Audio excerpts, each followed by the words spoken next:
নীলবাগান স্থিত দাৰুল উলুম মেথিগাঁও মাদ্ৰাছাত ছাত্ৰই কিয় কৰিলে প্ৰতিবাদ? মাদ্ৰাছা কৰ্তৃপক্ষই সংবাদমেলৰ যোগে কি ক'লে? যোৱা 6 জানুৱাৰীত দাৰুল উলুম মেথিগাঁও মাদ্ৰাছাৰ ছাত্ৰসকল প্ৰতিবাদমুখৰ হৈ পৰিছিল। অৱশেষত আজি মাদ্ৰাছা পৰিচালনা সমিতিয়ে এক সংবাদমেল আয়োজন কৰে। ছাত্ৰ আন্দোলনৰ পিছত মাদ্ৰাছা পৰিচালনা সমিতিয়ে সম্বোধন কৰিলে সংবাদমেলৰ। মাদ্ৰাছাখনৰ এগৰাকী শিক্ষকক অব্যাহতি দিয়াৰ বাবে ছাত্ৰই কৰিছিল প্ৰতিবাদ। স্থানীয় মুৰব্বী আৰু সচেতন যুৱকৰ তত্বাৱধানত মীমাংসা হয় উক্ত ঘটনা।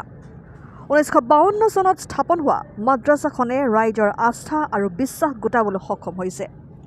এনে এক অনাকাংক্ষিত ঘটনাই ৰাইজৰ মাজত কিছু পৰিমাণে হ'লেও প্ৰতিক্ৰিয়াৰ সৃষ্টি কৰিছিল।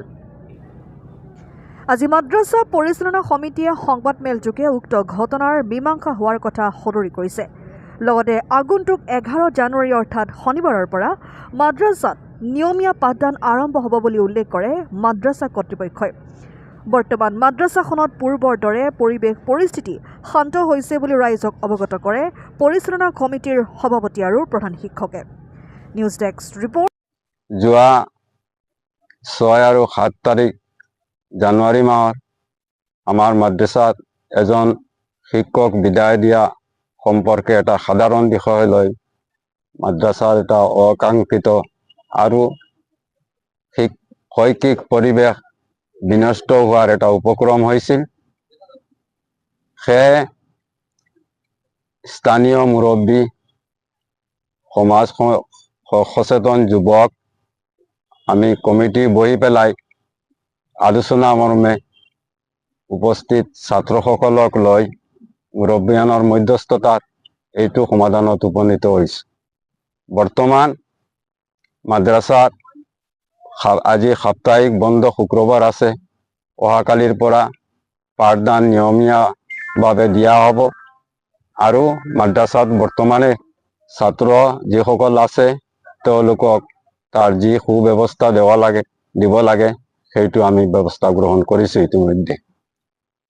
যি মেথিগাঁও মাদ্ৰাছাখন 1952 ইংৰাজীত প্ৰতিষ্ঠিত হৈছিল আৰু ইয়াৰ যি গৌৰৱ, যি ঐতিহ্য সুনাম সেইটো আমি অক্ষুণ্ণ ৰাখিবলৈ এই অঞ্চলৰ ৰাইজ তথা কমিটি প্ৰতিজ্ঞাবদ্ধ আৰু আমি আপ্ৰাণ চেষ্টা কৰিম যাতে মাদ্ৰাছাৰ শৈক্ষিক পৰিৱেশটো বিনষ্ট নহয়, সুস্থ পৰিৱেশ থাকে।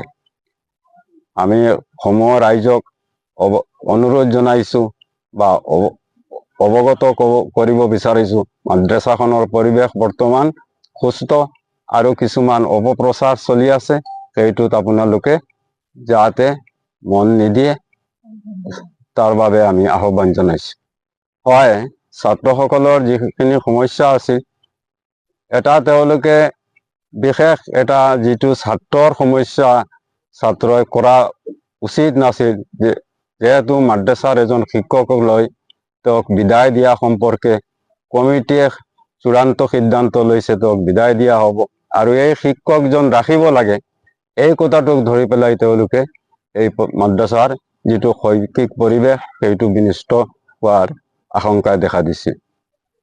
স্থানীয় বিশিষ্ট মুৰব্বীয়ানসকল আমাৰ এই অঞ্চলৰ সকলোৰে পৰিচিত মুফতি মহম্মদ আলী চাহাব, জয়নগৰ মাদ্ৰাছাৰ মুহাদ্দিছ, আমাৰ এই সমাজৰ উদীয়মান কিছু সংখ্যক যুৱক লুৎফুৰ ৰহমান, আৰিফ উদ্দিন, গৌৰৱ বহুত ইয়াত স্থানীয় যুৱকসকলো আছিল। তেওঁলোকে হস্তক্ষেপ কৰি বিষয়টো অৱগত হৈছে আৰু ছাত্ৰসকলক এইটো বুজনি দিছে যে শিক্ষক ৰখা আৰু বিদায় দিয়া এইটো কাম তোমালোকৰ নহয়, এইটো মাদ্ৰাছা কৰ্তৃপক্ষৰ কমিটি আছে, তেওঁলোকে ইয়াৰ বিহিত ব্যৱস্থা ল'ব।